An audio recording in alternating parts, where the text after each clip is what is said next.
Very good. Okay, so I think we can begin now with today's sutta class. So usually we do the Namo Tassa out of respect that these are the word of the Buddha. Namo Tassa Bhagavato Arahato Samma Sambuddhassa. Namo Tassa Bhagavato Arahato Samma Sambuddhassa. Namo Tassa Bhagavato Arahato Samma Sambuddhassa. Buddhang Dhammang Sanghang Namasami. So again, welcome to this session of the Word of the Buddha, and this is a retranslation of a very well-known book, first of all written by Venerable Nyanatiloka, and republished over 100 years, and this is an updated translation. And I think very good that the team over here remembered that the last time, 2 weeks ago, we just finished off the jhanas. Not that you can finish off the jhanas, they're amazing things, but at least gave you a description of them. And now we come up to the summing up of the Noble Eightfold Path. Is that correct? Good, yeah. So remember this whole anthology of teachings of the Buddha.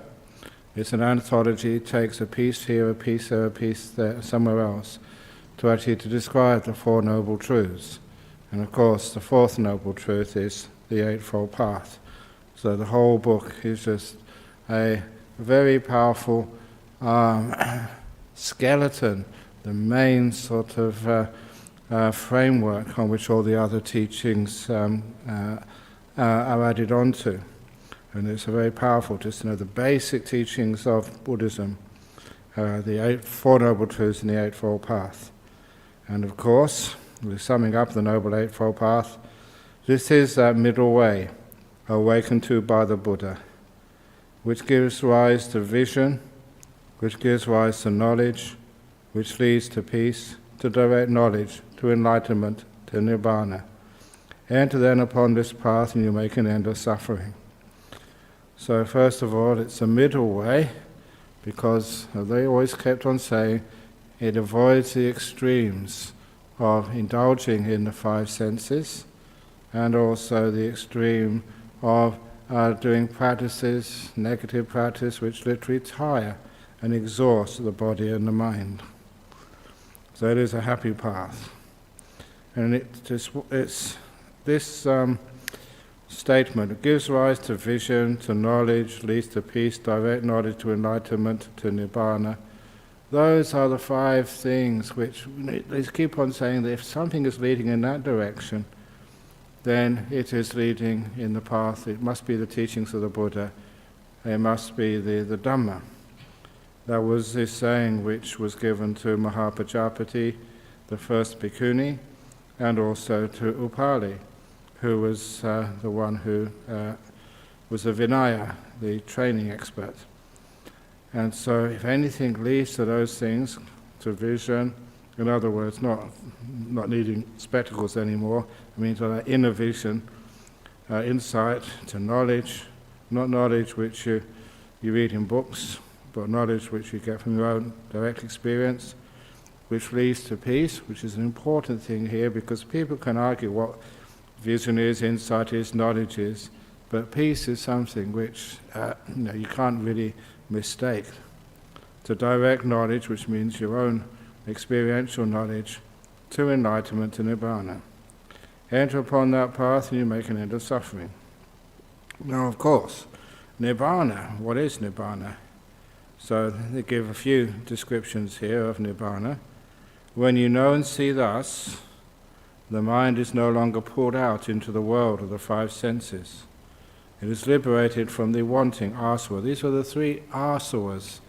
Now sometimes they're called taints, sometimes they're called cankers, but its literal meaning is actually something which actually flows out or flows in. And the etymology of that can be either, but I prefer personally the idea of flowing out, like the mind, is very happy inside, especially if you've got some good meditation. Then it just flows out into the past, into the future, into the world of the senses. It doesn't stay home. It's just like going through airports, which I tend to do a lot of these days. You're trying to just be nice and peaceful, and then you have to run the gauntlet of alcohol shops, perfume shops, and people trying to sell you latest electronics, and they make it so you have to go through those shops, and it is like running a gauntlet with people saying, "Hello, sir, would you like to try?" That actually happened to one of the monks once. They had a type of perfume, and it's called samsara perfume, literally. And he said, "Would you like to try some, sir?" Or something. It's crazy stuff. Anyway, but this is the us which pulls you out from where you are. It no longer flows out just to be. This is the being asawa. And that is saying some very profound understandings, that sometimes that we go out in the world to enjoy our five senses, and sometimes we go out in the world just to exist. It's as if we stay home and then we don't do anything, we just disappear, that we sort of don't exist anymore. And this is the idea, we go out to be, to say I'm here, to say that I am something. And I did see yesterday, it was actually just at the morning dana. There was a young girl who actually had on her t-shirt, "I am a nobody." And I wanted to see if she had on the back of the t-shirt, the last part of that little saying, "I am a nobody, nobody's perfect, therefore I am perfect." That great logical argument. That's the only way you can have perfection, by disappearing. So anyway, this is from the wanting to be somebody. It's why sometimes people just want to sit in the front, just want to put their hands up, want to do something, just to say, "Here I am, listen to me." It's actually it's an outflowing, and it no longer flows, no longer pulled out. I changed the words, so pulled out into the world of the five senses. These five senses are almost like pulling you out. Now, try me, taste me. And it no longer flows out just to be, and it no longer leaks out because of delusion. So I use a few little different words. It still means going out, but I use a different word for the different types of these outflowings, which is another way of looking at what keeps you into samsara, keeps you getting reborn, keeps you from being enlightened. So five senses doesn't bother you, doesn't pull you out. It doesn't flow out just because you want to say, "Here I am, I exist." And it no longer leaks out because of delusion. It is liberated from the delusion, outflowing. When liberation occurs, the knowledge of liberation invariably follows. And I often like putting that down, because it's not as if that you are enlightened, you don't know it. That the two will happen automatically. They will come afterwards. Yes, you know that rebirth is finished. There's no more of existence for you. It is knowing. Of course, many people think they're enlightened, they're not. But you can't be enlightened and not know. So you understand, birth is destroyed. The holy life has been lived. What had to be done had been done. There is no more rebirth or reappearance in any state of existence. So your deliverance is unshakable. This is your last life. Now there will be no more renewal of existence. For this is the supreme noble wisdom, namely the knowledge of the destruction of all suffering. And the true goal. So this holy life does not have gain, honor and fame for its main purpose, or the attainment of virtue for its main purpose, or the attainment of jhana as its main purpose, nor insight for its main purpose. Those are just means to the end. The main purpose of the holy life is this unshakable deliverance of mind, full enlightenment. That is the goal of this holy life, its essence and its culmination. So all these things are important. You do cultivate virtue, the jhanas, the insight, but those are there to lead to full enlightenment. And especially the gain, honor and fame. I always say that religious people should be really careful of gain, honor and fame. The Buddha saw that as in a dream, as like having his head on a dung pit, a pile of dung. And he said that was gain, honor and fame. So that's why, please, do not give money and funds to the monks or to the nuns. Give them to the temple, fine, but not to the monks, not gains. Honors, yeah, they can give you awards, but you don't sort of make too much of them. That's why I gave an account at a talk I gave it was in Singapore, Beyond Ultimate Truth. What do you mean beyond? Ultimate means you can't go beyond the ultimate. But of course as human beings we can. Because when you're a monk, an ordinary monk, you just call yourself venerable, but in some conferences I go, you get to be called most venerable. And if after a few more years you become even more most venerable, extremely most venerable, or the supremely extremely most venerable, and it just gets so ridiculous. That's not what you've got a monk for. So the other one, I think you all know that after 20 years you are called Mahatera. No, after 10 years you're called Tera. After 20 years, Mahatera.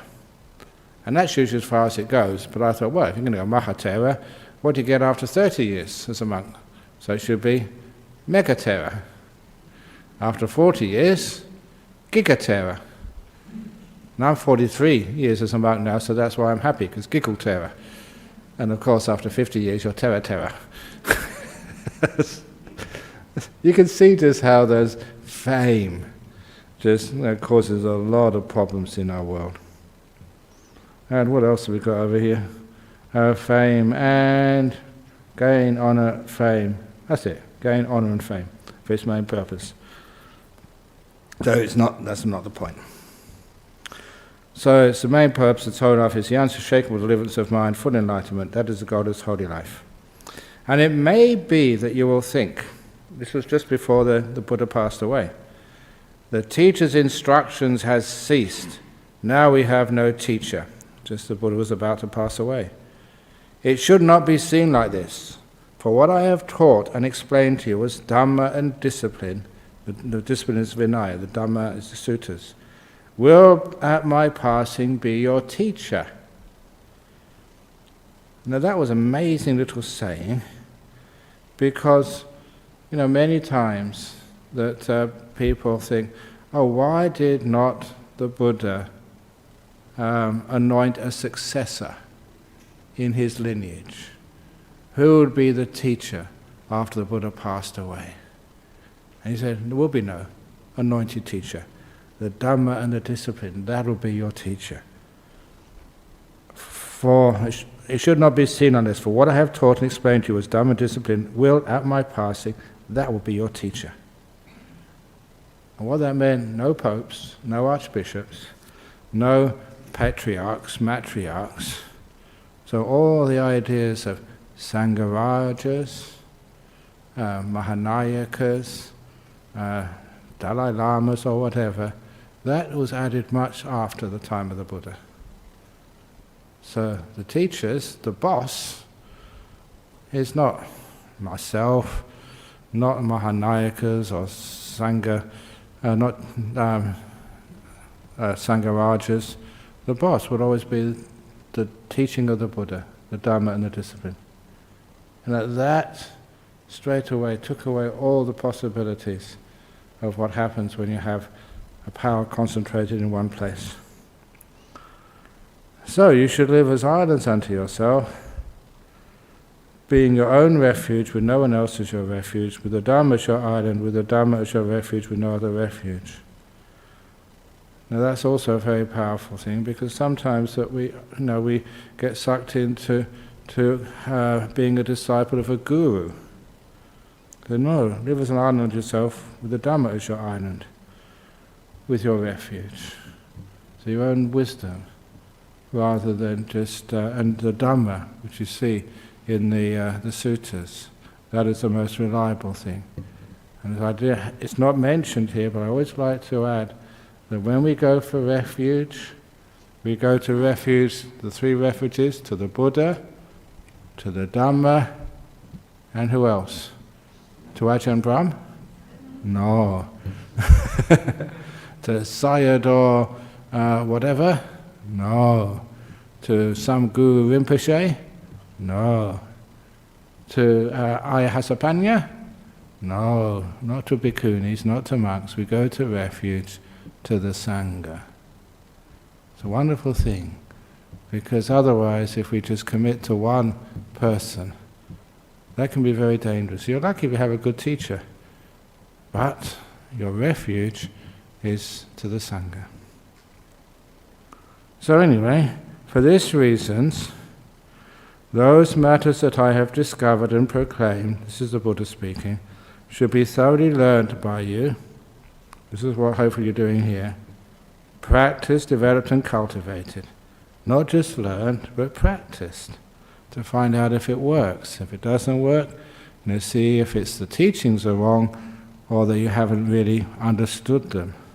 That might be the reason that they're wrong. They're not working. Developed and cultivated, so that this holy life may endure for a long time.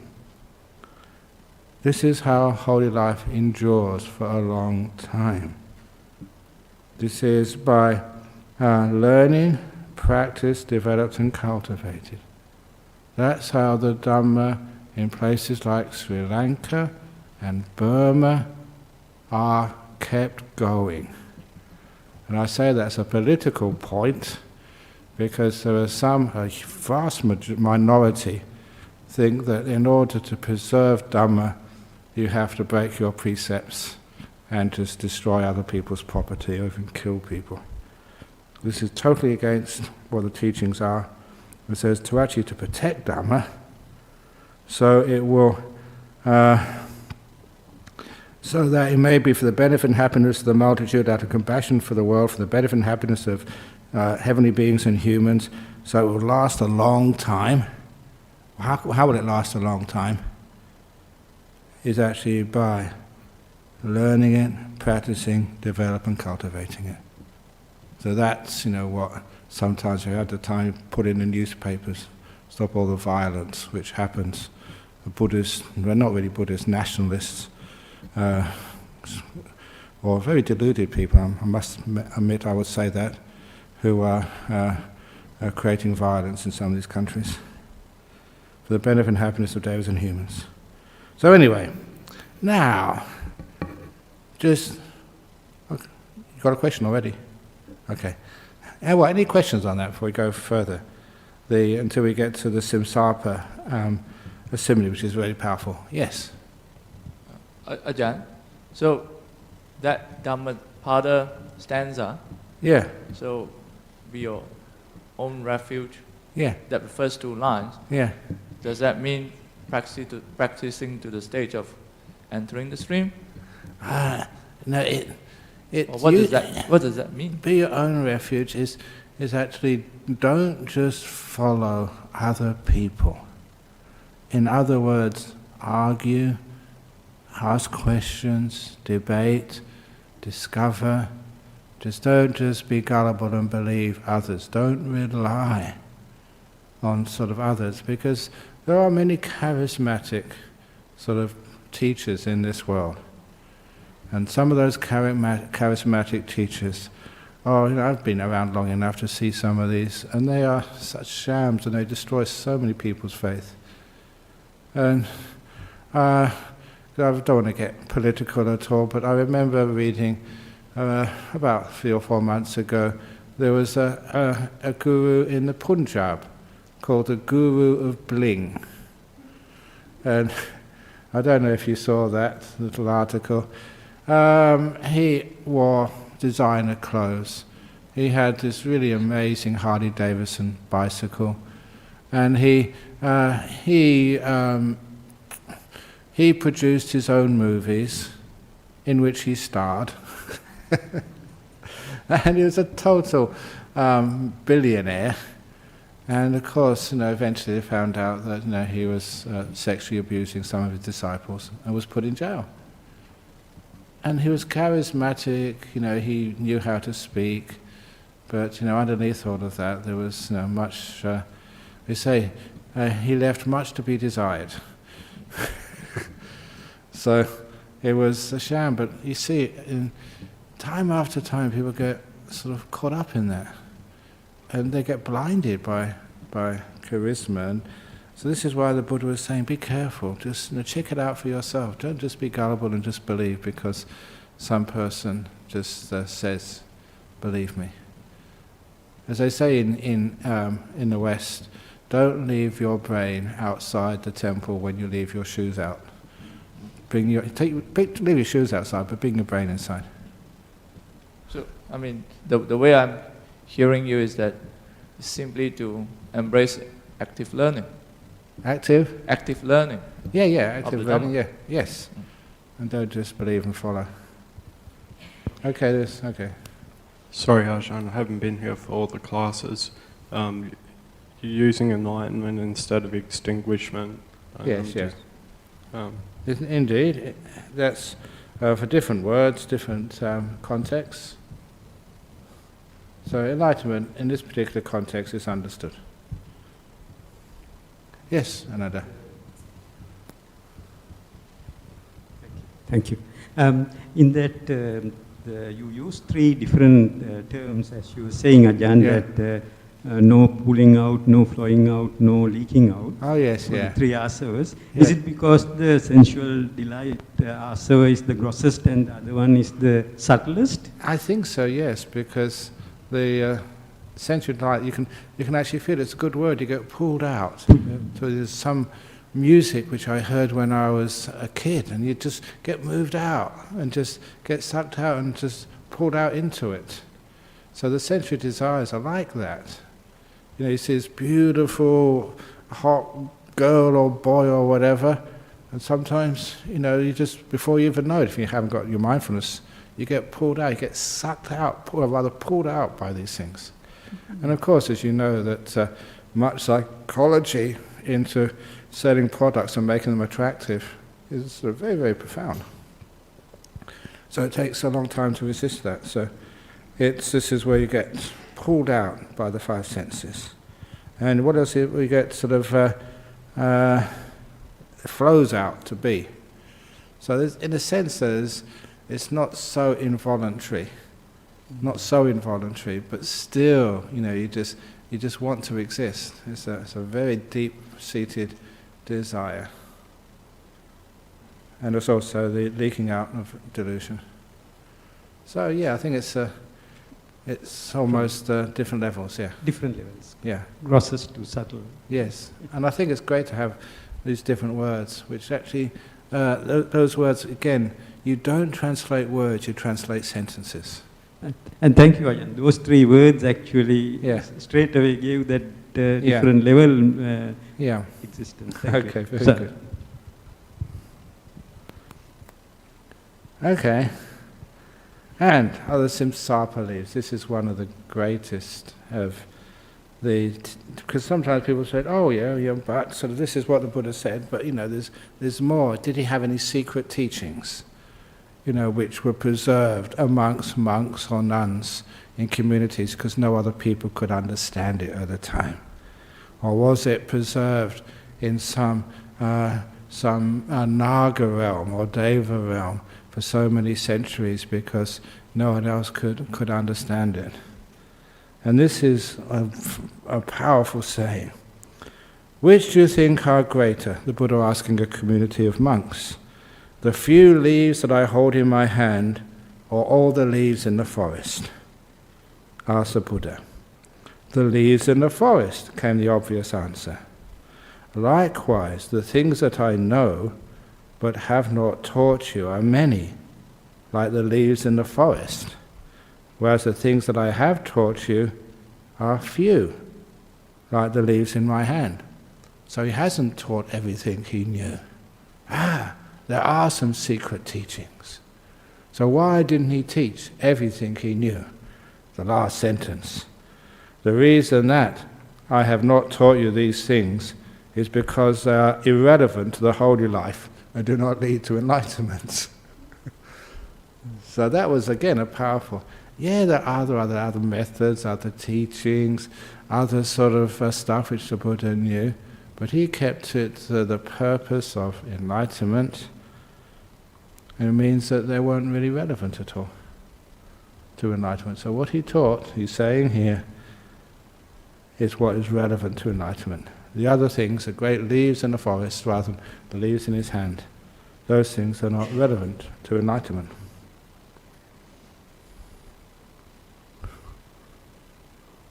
Make sense? Okay, any questions?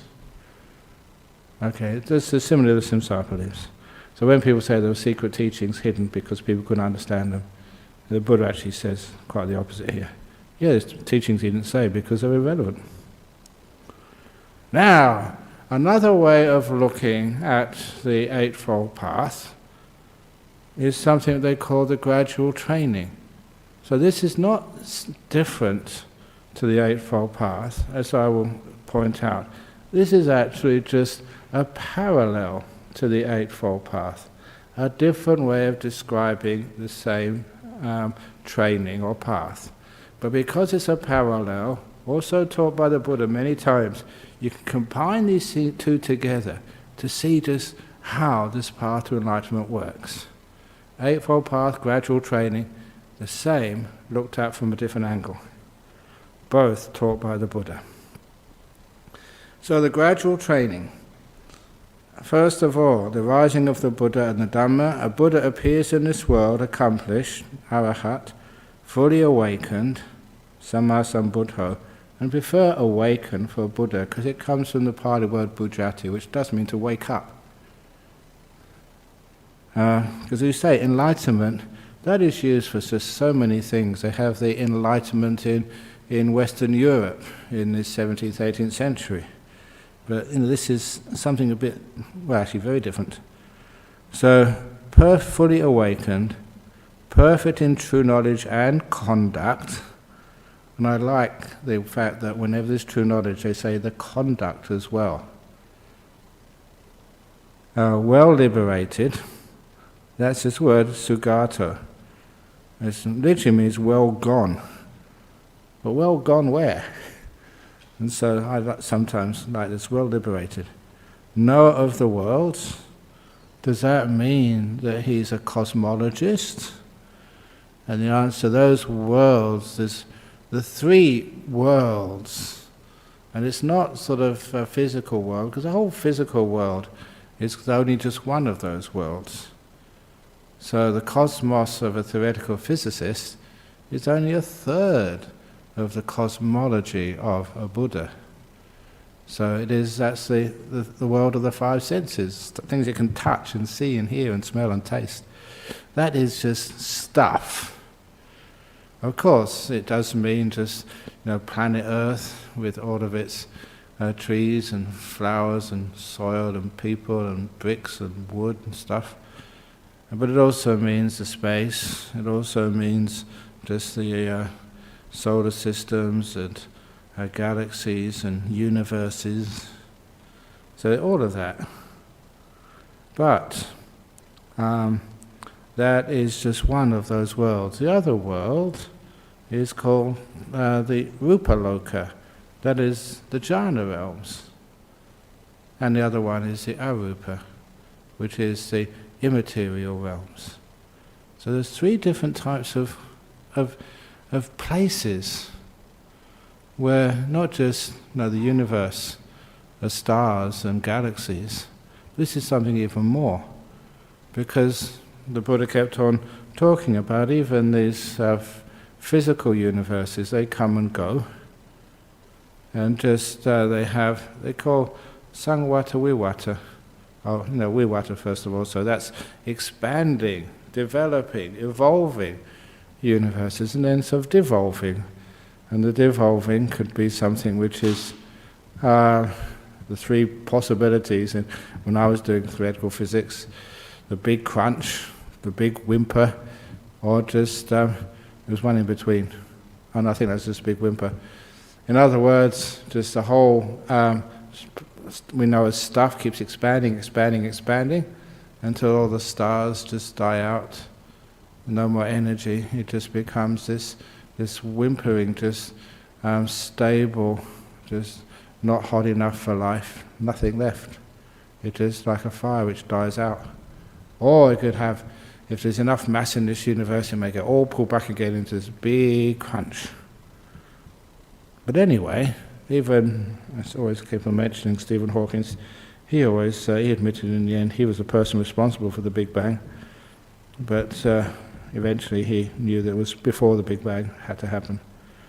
So that's only the physical stuff. So people used to ask, what happens when all of the planets, all of the galaxies just are uninhabitable? What happens to human beings?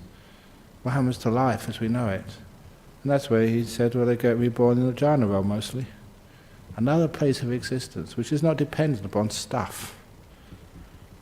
So anyways, and of course the immaterial realms are even more refined. This is what you can taste when you get into the deep meditations. So the rupa and arupa worlds, that's the three worlds. The knower of the worlds, not just stuff, but the things which are way beyond stuff. Knower of the world, incomparable teacher of those who can be taught. Now that gave me a lot of confidence as a teacher when I read that, and I always keep it in mind. Even the Buddha had to admit some people can't be taught. So if I can't teach people, I realize, who do I think I am? Even the Buddha admitted that. The incomparable teacher of those who can be taught. Teacher of gods and humans, the awakened one, Buddha, the master, Bhagawa. Because sometimes people call Bhagawa the Lord. I know I came from England, when they used to have lords and viscounts and stuff. But in a house of lords, that was like privilege, that was elitism, and no, that didn't really make sense to me. The idea of being a lord and having that taken into religion. Oh, come on, this is supposed to be unworldly, not a place of privilege. So instead of calling it Lord, I know there's one fellow who has a bit of fun when he comes to our monastery. He's very eccentric but very lovable. That's old KC. And many of you come to offer dana, and he's out there saying, "Praise the Lord, praise the Lord." You've seen him before. And he's not a Christian, he's praise the Lord, Buddha. Praise the Lord, Buddha. Cheeky, but very good fun. But the idea of like a lord, it doesn't make much sense to me. Anyway, there we go. So I put that as the master. With his own direct knowledge, he has realized this universe with its gods, this world with its beings, and he makes it known to others. Teaches a Dhamma good in the beginning, good in the middle, and good in the end. With the right meaning and right phrasing, reveals a perfectly complete and pure spiritual life. So a Buddha arises in the world. And then, someone or you hear that Dhamma. On hearing that Dhamma, you acquire faith in the Buddha. The faith, as I remember, who was it called? Francis Story. He says, what's the difference between Buddhist faith and some of these other faiths you see in this world? And he said, well, Buddhist faith is faith supported by reason. And some other faiths are faith in defiance of reason. And I always like that statement. Faith in defiance of reason and faith supported by reason. So if it's in defiance of reason, it just makes absolutely no sense at all. And then just ignore it, reject it. But if it's faith supported by reason, then okay, go for it. So, a good idea of faith in defiance of reason was some of those, how was it called, Heaven's Gates, who they believe that one of these asteroids was heading to Earth. All the scientists said it will miss Earth by a long way. They say no, it's going to actually hit Earth.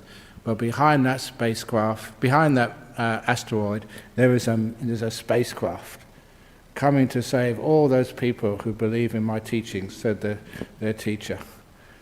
And of course, but the only way to get on that spacecraft, you had to commit suicide just at the right time. And people did, and these were intelligent people, with degrees and all sorts of stuff. So, sometimes the charismatic people, they can believe because their faith is not supported by reason. So please don't leave your brain outside this temple. So, you have faith in the Buddha, possessing that faith, and consider thus: household life is troublesome and busy. Life as a monastic is free and relaxed. It is not easy, while living in a house, to lead a holy life, utterly perfect and pure. Suppose I shave off my hair, put on the orange robe, and go forth from the worldly life into a monastery. And of course, this is not trying, I'm just translating here what is clearly said. So to have some renunciation. But on that, a personal comment is that some monasteries can be very busy. So, we try to make it so, we can fulfill the Buddha's teachings by making it an easy, less troublesome place to live. So, please excuse us if, sometimes we go on retreats, because otherwise, what's the point of having a monastery if the monks there have to work, and nuns have to work harder than you people do? There's something very wrong when that happens. So we try and, at least try and make it not so busy. Otherwise, it might as well stay as a... And people actually do that these days. I've noticed a lot of lay people, they learn how to live a very simple, monastic-like life. Few possessions, and living in a small little apartment or room somewhere, and just meditate all day. No TV, no radio, no sort of... and quite frankly, you don't need much to live these days. If you don't want to go travelling, if you don't have a partner or kids, if you don't eat simply, and just don't live in the best suburb, but a moderate suburb, there is a possibility of living as a hermit. And I often think that the best place for hermits is actually not in the forest, but in the city, apartment. Little apartment where no one knows where you are, who you are. The hermits. Interesting idea. Anyway, I always like to think outside the box. So anyway, but for that time, especially even hopefully to make it possible this time in Australia, that it becomes obvious that monastic life is much more simple. So suppose I shave off my hair, put on the orange robe, go forth into world life, into a monastery. On a later occasion, having given away all your wealth, abandoning your circle of relations and friends, you shave off your hair, put on the orange robe, and go forth from the home life into homelessness, into monastic life. And this important thing about giving away all your wealth before you become a monastic, because otherwise they're just, you're not really a monastic anymore if you have the money and the wealth.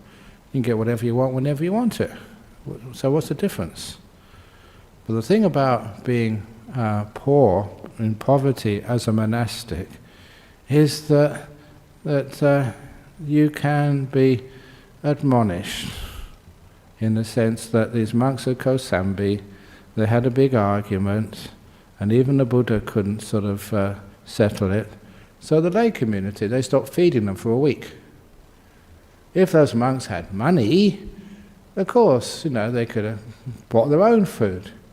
But because the lay community refused to feed these monks for 7 days, after 7 days, those monks, they had to resolve their differences because they were hungry, they were starving. And they came to their senses and they made amends. So that was important, that you do have some power over the Sangha. If we do the wrong thing, don't feed us. Starve us. Please do that, because that's the only other way is that monks and nuns will do whatever they want. And you don't have any sort of leverage over them. So that's when you give away your wealth. You're dependent. Dependent on the kindness of others. People will always be kind to you. They will look after you when you practice as a good monk or as a good nun. They will always look after you. You don't have anything to worry about if you're a good monk or good nun. You're not a good monk or good nun, that's where you have leverage over them to make sure that they realize what they should be doing. But another little thing about abandoning all your wealth, because sometimes in the West, that's like when somebody becomes a novice, and that's when they can't have any wealth, it's like stripping their assets. It's like asset stripping. So sometimes people think, okay, you become a nun, and then you get ordained, and you've got to give all your assets away, and then, ha ha ha, we've got your money. The Buddhist Society of West Australia, great asset stripper. We don't do that. So the advice is, because sometimes, what happens, it's life, people start to get very inspired to become a monk or a nun, and then they leave. And they're not any fault of themselves. They gave it a try, they did everything they could, but it wasn't for them. So what we usually do, just to let you know what our standards are, if you do become a monk or a nun, then once you are ordained, you make sure beforehand all your assets, usually called like liquidated, I think is the word, so put into one sort of bank account, and say it's under Ainsley Hazelgrove. You decide to become a monk, Ainsley. So that money is in a bank account, Ainsley Hazelgrove. And that's, but once you become a monk, you've got a different name. You're Venerable, Agapanya. I just made that name up. Great wisdom. Or Agapanya means the chief of wisdom.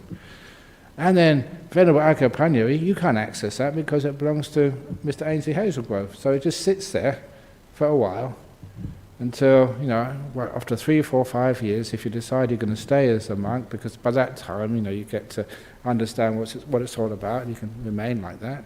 And if that's the case, then you give it away.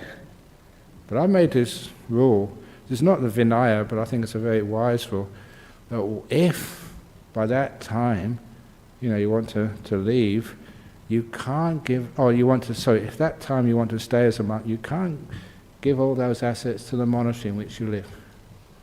Somewhere else. Anywhere else. It could be a nun's monastery, it could be overseas monastery, it could be to the Save the Children Fund or whatever, but not to the monastery in which you live. So you don't benefit from it. When you are ordained, you renounce, and that's it. It's just in case that you do disrobe, then it can come back to you. So that's actually how we use it. So it's can never be regarded as asset stripping. But anyway, you give away your wife, abandon your circle of relations, friends, shave off your hair, put on your orange robe, go forth from the home life into homelessness. Into monastic life. Any questions about that? Just went off the subject a bit with something interesting. Is that quite clear? Okay. Are you going to do it then? Is it you going to ask? Are you going to come? You make it sound too tempting. But some monks have to disrobe because of ill health. Oh no, that's true, yeah. So sometimes that's a case of, in some monasteries, especially very well-established monasteries, we try and make sure that they have the opportunity to be looked after. But when you have young monasteries, especially in places like Australia, infrastructure is not there, and it's difficult to look after monks when they get to very, very ill health. But we, hopefully in the future, and if a person's ordained in a monastery and they've 10, 20, 30 years, then it's our responsibility to look after them. They may have to go into the hospitals for many, many days or whatever, but hopefully they could be looked after in-house. Just like Ajahn Chah, he didn't have to disrobe when he had his stroke, still stayed there. And hopefully there are many other. This is one of the things we always have to discuss about how to look after elderly and sick monks. So they can be cared for. In the early days, of course, it was really tough. Didn't have that infrastructure. But hopefully that these days that we can look after people much better.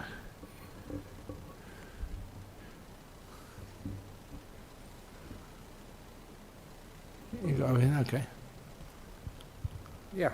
Hi, Ajahn Brahm. Just coming back to your point about realms, you described in your previous talks as time being curved. You said about not flat timers, that sort of thing. If time does curve back round to this point, we go through the big crush and the big bang happens, we come back to this point again. If you achieve enlightenment, would you still, once the universe reborn, would you then be reborn in this realm? That's a good question, but most of time is part of the first world, Rupa Loka, stuff. Yeah.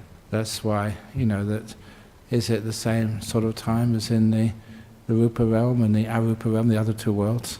Because that was the big thing with Einstein's special theory.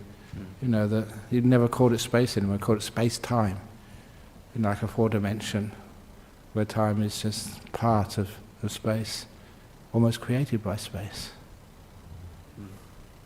So do you think that if we did come around again, do you think that other thing, the Buddha would be reborn?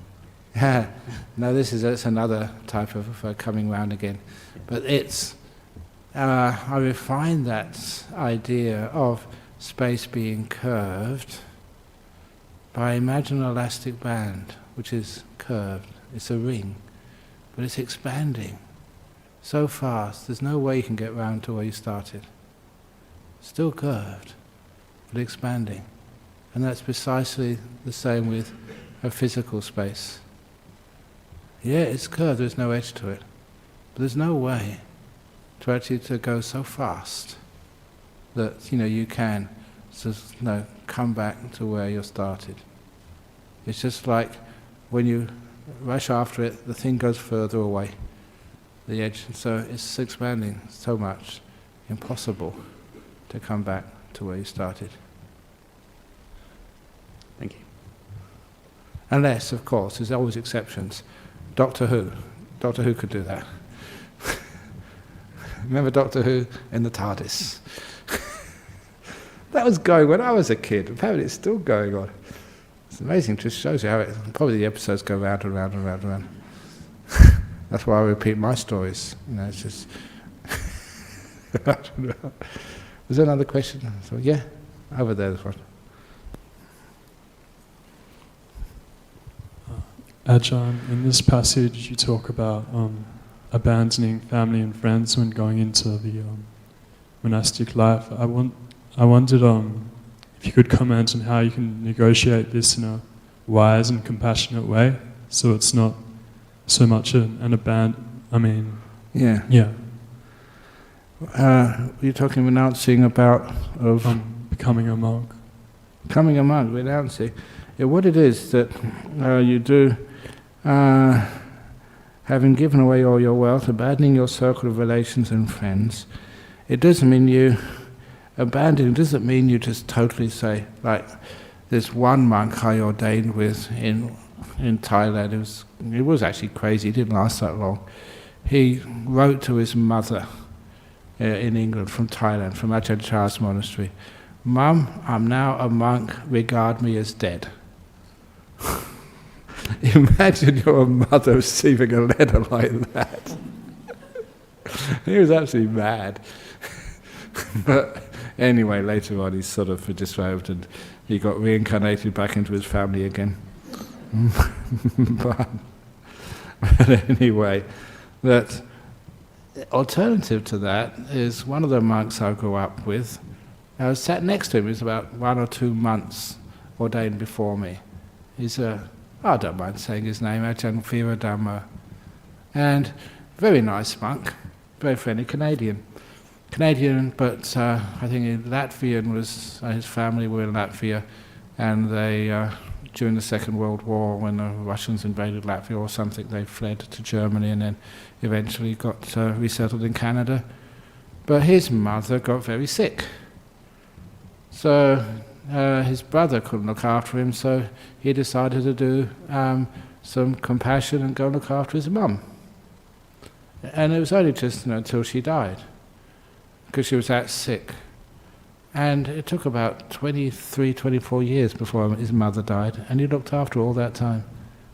And it was really a nice example. He kept his precepts. He could not sort of handle any money, so his brother set up accounts in this shop and that shop, and he'd even cook for his mum when she was that sick. Looked after her, cared for her. It was a wonderful, compassionate thing he did. And for those, but we only thought it was just a temporary thing, only for a couple of months, because his mother was close to dying. With that sort of care, she perked up, and he was there for so many years. Eventually she passed away, and so now he's got a nice monastery. You know where his monastery is? It's in Canada, in Ontario, in a small town called Perth. Perth, Ontario. There's something about this word Perth. But I mention that because that's possible. So it is not as if that you just totally renounce your family responsibilities. But you just that was an extreme case. It was wonderful. Yeah, inspiring. Okay,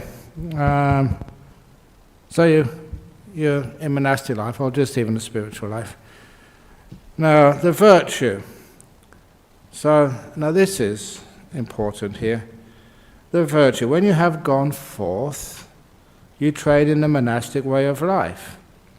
You abstain from killing living beings, with rod and weapon laid aside, conscientious, merciful, you live compassionate to all living beings. You abstain from taking what is not given, taking only what is given, wanting only what is given. By not stealing, you abide in purity. You abstain from all sexual activity. Living apart from the others, you abstain from the lay practice of sexual intercourse. You abstain from false speech. You speak only the truth. You are trustworthy and reliable. You are no deceiver of the world. You abstain from divisive speech. You do not tell tales in order to divide people, but you are one who reunites those who are divided, a promoter of friendships, who enjoys harmony, rejoices in harmony, delights in harmony, a speaker of words that promote harmony. You abstain from harsh speech. You speak only words that are gentle, pleasing to the ear, and lovable, words that go to the heart, are courteous, desired by the many, and agreeable to the many. You abstain from useless speech. You speak at the proper time, speak what is truthful, speak what is beneficial, speak on the Dharma and the training. At the proper time you speak words that are worth treasuring, authoritative, succinct, and beneficial. You abstain from injuring seeds and plants. You practice eating only in the morning, abstaining from eating at night outside the proper time. You abstain from dancing, singing, music, and movies. You abstain from wearing adornments, fragrances, and cosmetics. You abstain from using luxurious furnishings. You abstain from accepting money. You abstain from accepting raw grain and raw meat. You abstain from accepting servants and slaves. You abstain from accepting livestock. You abstain from accepting fields and land. You abstain from going on errands and running messages. You abstain from buying and selling. You abstain from practicing fraud. You abstain from accepting bribes, deceiving, defrauding, and trickery. You abstain from wounding, murdering, imprisoning, extortion, plunder, and violence. So there was a very early just form of what was expected of someone who'd left the world, a monastic. And it was even people say just even earlier than what became known as the monastic rules. And so you can see just this is a virtue which people expect of you. And if you are even just mentioning the word monk or nun, even if you have no idea what Buddhism is, there's something about a monk or nun renounced in the world that, this is what you would expect of them. Any comment on that? Contentment. I remember this. There was a monk in Thailand. He used to be a forest monk, and somebody came up to me once. This was when I was still in Thailand a long time ago. They said it's so sad about that Ajahn, what's his name? And I said, what's happened to him? He's always got TB. They said, TB? It doesn't matter, that's curable these days. Of course in antibiotics and it can cure TB. He said, no, you didn't hear properly. He's got TV in his koozie. And I said, okay, I can't cure that one. Contentment. You become content with the patched robes to protect your body. Can you show off your patched robes, please? What you got on your ankle? No, your sabot. You haven't got on today. No, I bring my dress robe. Dress robe. That is a dress robe. Okay. We used to. Ajahn Brahm, he used to have his Sangha. He had so many patches on it, and he kept on patching it. And in the end, I had to ask him, look, Ajahn Brahm, look, we'll get you another. You can use that in the monastery, but when you go travelling overseas, please, put on a robe. Otherwise, people will say, Venerable Sir, have you got any money with you? Because that's one of the. They used to have that as the rules. In the customs, could ask you, how can you support yourself? And if you say, well, I've got no money, and they say, well, you can't come in the country. You can't prove that you can support yourself. So I said, look, at least, put on some, just to get through immigration and customs, and then you can wear your rag robes another time. This happened. I reminded people about this story when I was in Thailand just recently, last February, because I had a whole group of these disciples of our forest tradition, and they were going off to, to Chithurst to do a Katina ceremony, and that's in a monastery in Sussex. And so a whole heap of them, they decided, okay, 8 precepts, so they took off all their jewellery and all of their makeup and stuff, and they wore these really simple robes, just like, you see 8 preceptors, just white here and sort of a black skirt. They're called brahmachari in Thai. So they wore such simple stuff, and they went to the British consulate to get their visas. And they said, no, we're not giving you a visa. You're not going there, you're just housemaids. Because that's what they look like in Thai culture. Just housemaids, no makeup, no jewellery. And so they couldn't argue. We go to a temple. They didn't understand that.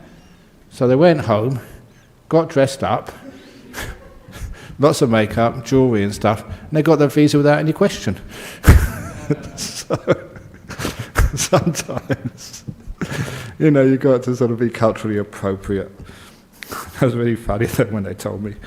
Anyway, so when you follow the noble, contentment, you become content with patched robes to protect your body, and with alms food to maintain your stomach.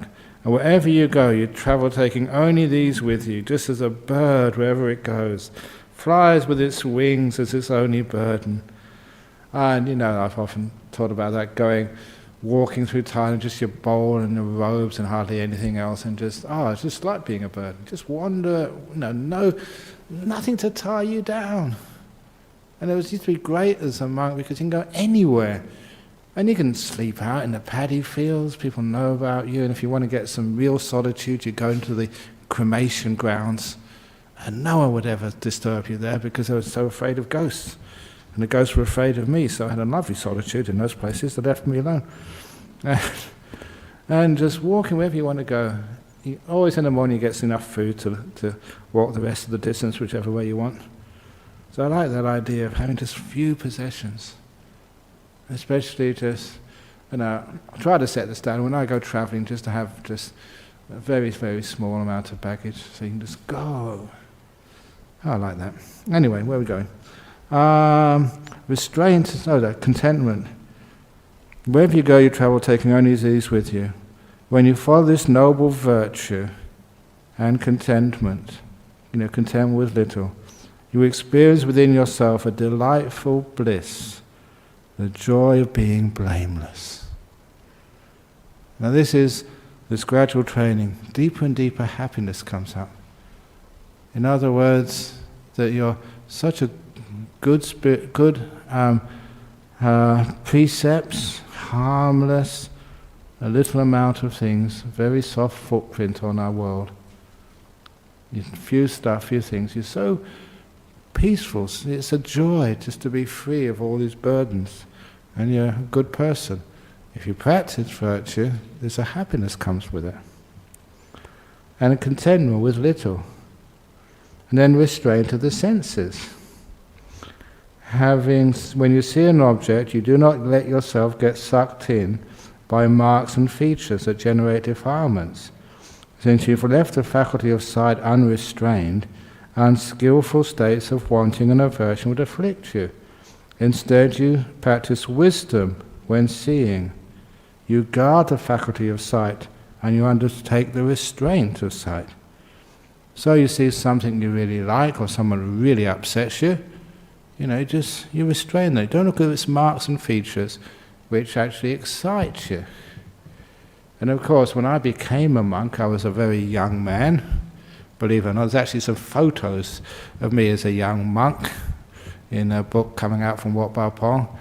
And of course, you saw a beautiful girl, and you were subject to lust. So my way of dealing with that, look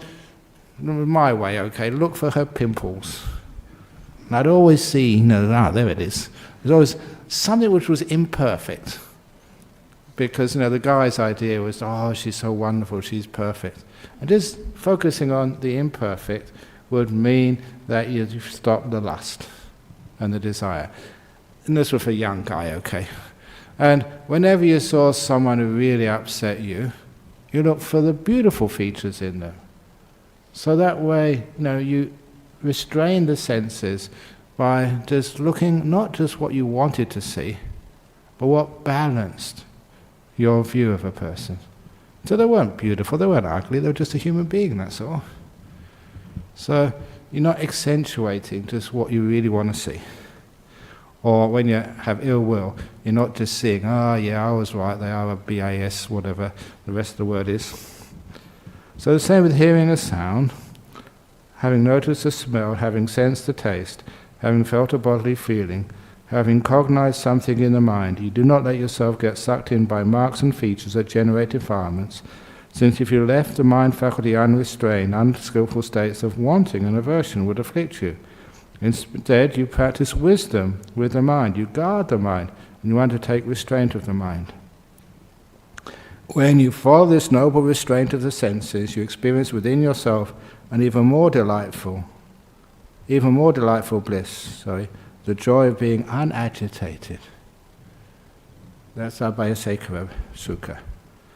So this is getting some happiness coming in. And I should have said before that when you have the confidence, that is starting to get, because you have the learning, you teach it the Dhamma and you listen to it, and that's where you get the right view. The virtue, that becomes the right motivation, right speech, right action, right livelihood. And the contentment, patch robes, the simplicity there, that's a little bit of right livelihood. Restraint of the senses comes from the right endeavor and some right mindfulness, but the mindfulness is really coming up next. So restraint of the senses, that's like the sixth factor of the Eightfold Path. Restraint, so defilements don't come up. So clear comprehension, but just practicing this, if you practice it properly, you get beautiful happiness, simplicity. You act in full comprehension of the purpose When going forward and returning, you act in full comprehension of the purpose. When looking ahead, looking away, when flexing, extending your limbs, when wearing your clothes and carrying things, you act in full comprehension of the purpose regarding eating and drinking.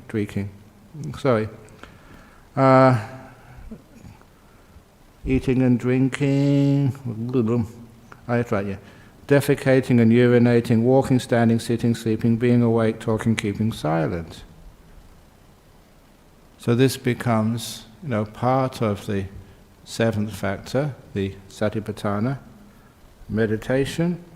When you have developed this noble virtue, this noble restraint of the senses, and this noble clear comprehension, you go to a secluded dwelling place, such as a forest, the foot of a tree, a mountain, a ravine, a hillside cave, a charnel ground, a jungle thicket, an open space, a heap of straw.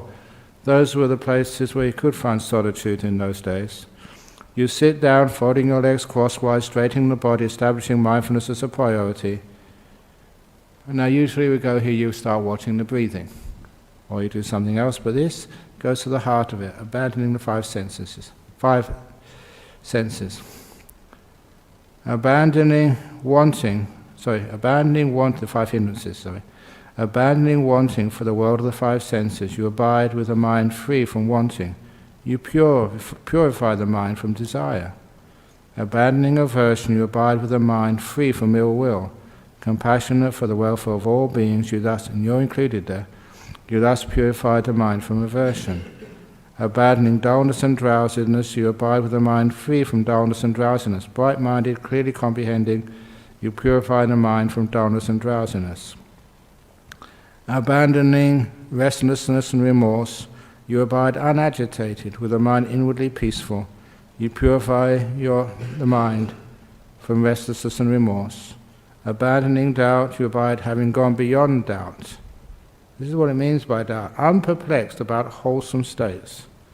Understand what is a good, what is going to be a problem. You purify the mind from doubt. So this is where we've restrained the five senses. And the result of that, the jhanas. Having abandoned the five hindrances, totally free from the five senses, free from unwholesome states, you enter upon and abide in the first jhana, wherein the mind moves onto the object, holds onto it, the object being joy and pleasure caused by being totally free from the five senses. When the mind stops moving onto the object and stops holding onto it, you enter upon and abide in the second jhana, which has trust in the object, the bliss, enough to let go of holding it, and unity of mind without any movement or holding, with joy and pleasure caused by perfect stillness. With the fading away of joy, you are mindful and fully aware. Experience of bliss purified from joy.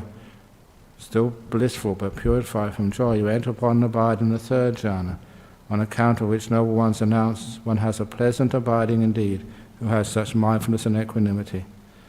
And having abandoned pleasure and pain, all Vedana from the five senses, with the disappearance of joy and grief, all Vedana from the sixth sense, except for equanimity, you enter upon and abide in the fourth jhana, which is only neutral mental Vedana remaining, just pure mindfulness with equanimity.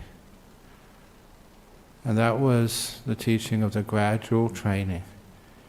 Apparently first taught when the Samanyapala Sutta, the fruits of the holy life, when a king, Jatasattu, he went to see the Buddha and said, well, you're obviously royalty, why are you leading this harsh life?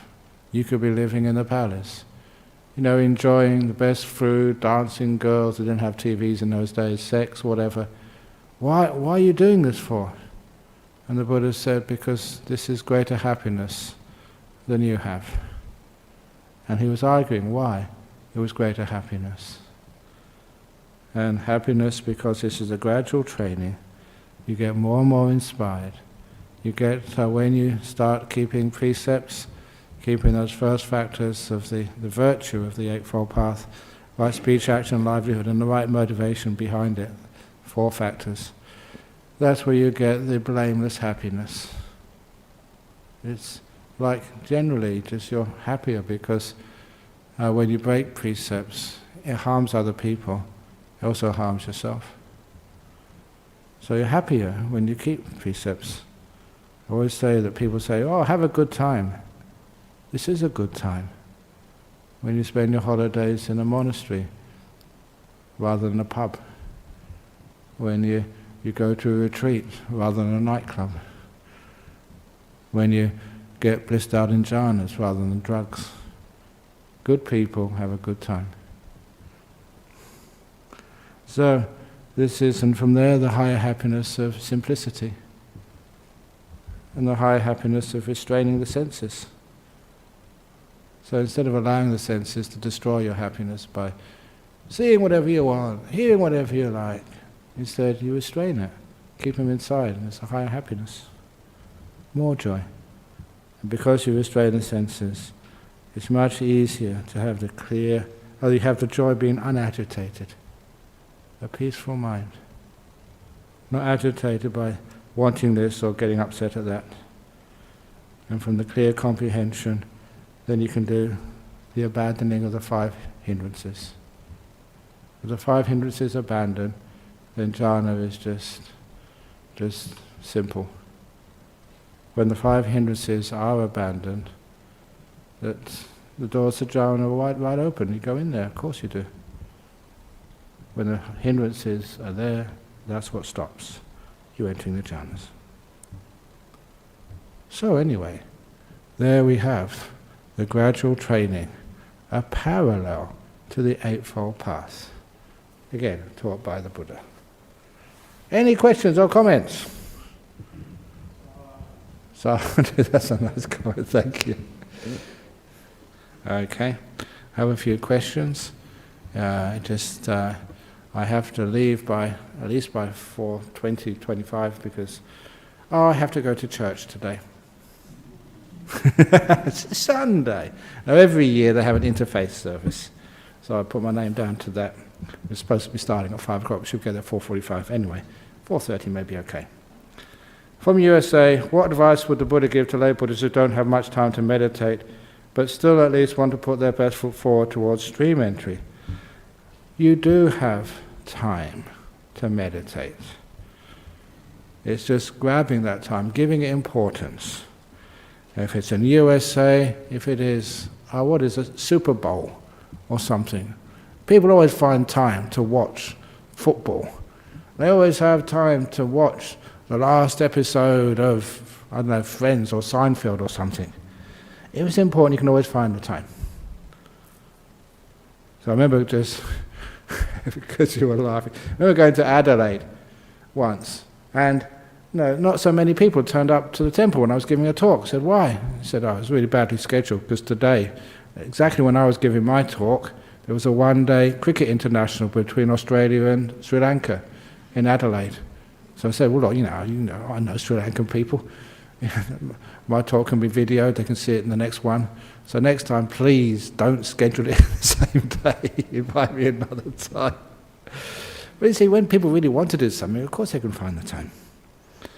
So, if you don't have much time to meditate, do you have much time to eat? And that great little story of the guy who was working, he was, I think, was it New York? I think it was New York, who told me that he finds time in his busy life to meditate 1 hour every day, except when he's busy. And when he's busy, he meditates 2 hours a day. Because he needs to be precise, he needs to be really sort of productive. He can't afford to make mistakes when he hasn't got much time. And his meditation clears his mind, focuses his mind, he becomes far more productive. So if you haven't got much time, you must use it wisely. So if you practice a meditation, it actually makes time. Harvard Business School calls it an investment of time. How can you make sure you really have a peaceful mind and not suppress hindrance into your subconscious? What part of the mind is the subconscious? Can I make that peaceful too? As you become more mindful, more aware, that subconscious processes start to open up to you. You understand how your mind works. Just like when the lights are out, you can't see very much, but once you turn the lights on, or once the dawn comes, the sun comes up, and it goes to high noon, especially in Australia in the summertime, it's so bright. So that's where you can start to see, the so-called subconscious. When the mind is very bright, you can see everything. Especially you can see just now your habits and stuff, which, just the subconscious acting underneath, you can start to be aware of it. And have a peaceful mind, not suppress hindrances. The hindrances aren't supposed to be suppressed, it's called restrained. Suppressing is not acknowledging them even, that they exist. I'm not angry, not me, no, not me. That's called suppression. And just restraining is, I'm angry. Now what am I going to do about it? I'm going to make sure that, come on, let it go. Give people the benefit of the doubt. They didn't really mean that. Misunderstandings. So it's not helping me to get angry. Just, it's not good. So after a while you can let go of the anger by understanding and not suppressing. Suppressing is willpower. Freedom is from wisdom power.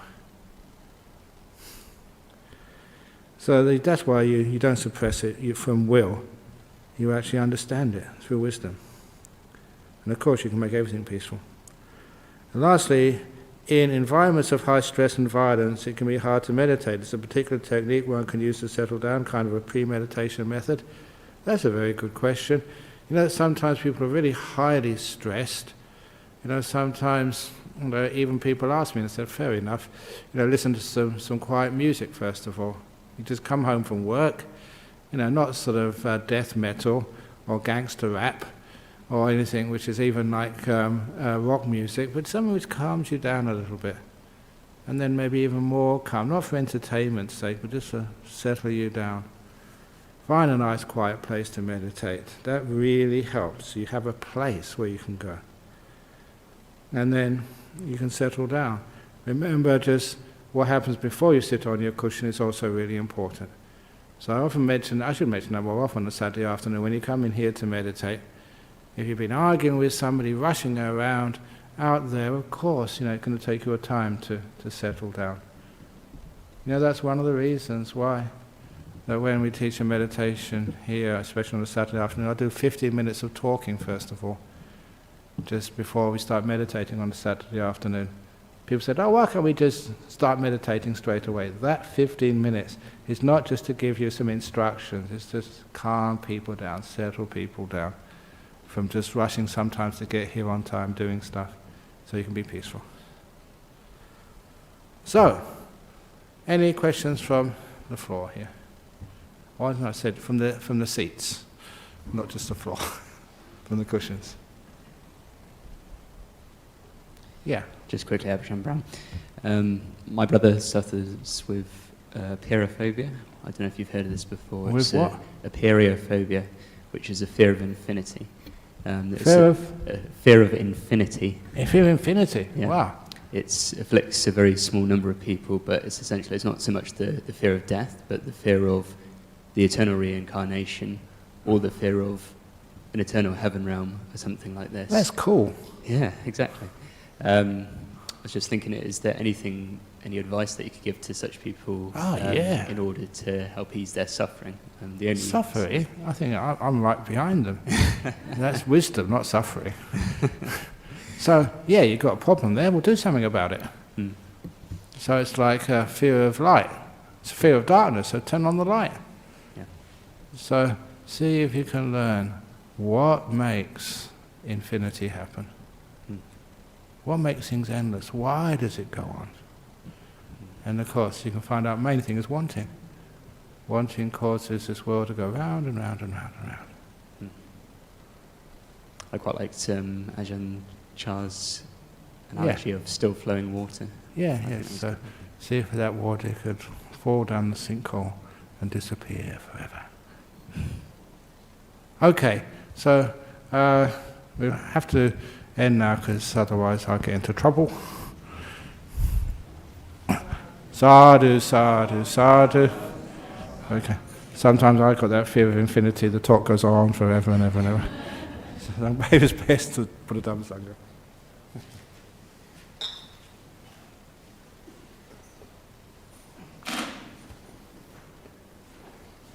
Arahang Samma Sambuddho Bhagava Buddhaṃ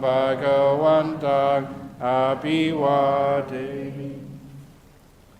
Suwakato bhagavata dhammo dhammang namasami.